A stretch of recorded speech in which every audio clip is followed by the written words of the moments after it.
biggest lessons to successfully achieve projects is? Leadership would be number one. So if you have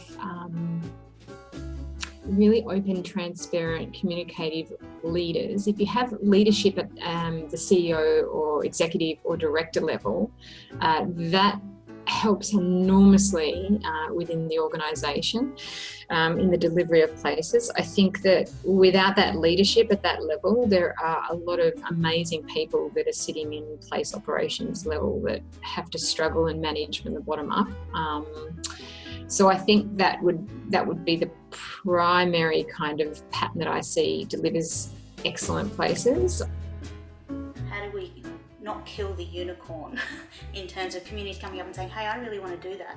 That's like having an active, energised, excited community member is quite rare. The delivery of places is also about vision. So if you have some really great, like I've seen council and developers with a great vision that have taken on far more responsibility and cost than they've needed to, and have developed public domain and have developed public infrastructure and social infrastructure for the people to own and inhabit. And I think that vision is incredible, powerful in creating a great place. Picking the right site, and I think that's about working. It's the relationship you have with the landowner, and so in many of the cases it's councils, and councils understanding how what are the permissions required for that land, what can they do, what can't they do, and being really clear and supportive around the community's ideas for that. So if the community wants to build a Ferris wheel on this thing, it's like, yes, you can do that, but here's what's required for you to do that.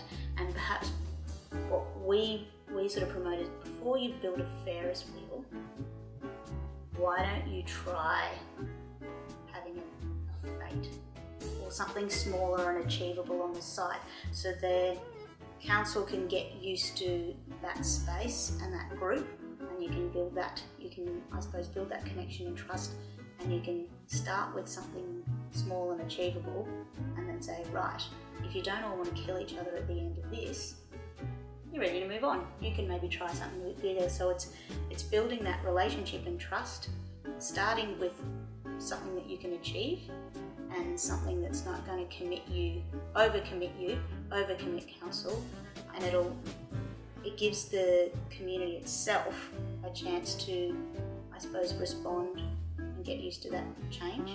The other thing that I've noticed is, involving people from the very beginning and getting their ownership and their buy-in from the very beginning.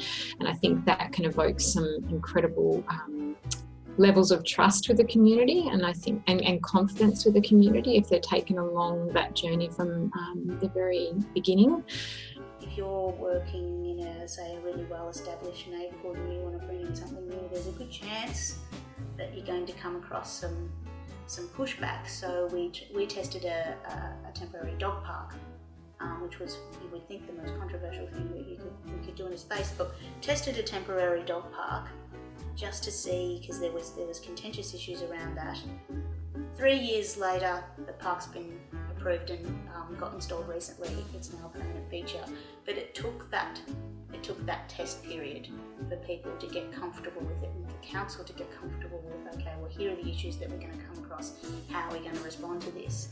And that's the same with all of these projects. It's like, all right, well, here are the things we're going to come across with this. What does that mean for us internally? How do we respond and learn to these from this, and then start to streamline this process so that groups aren't having to jump through so many hoops.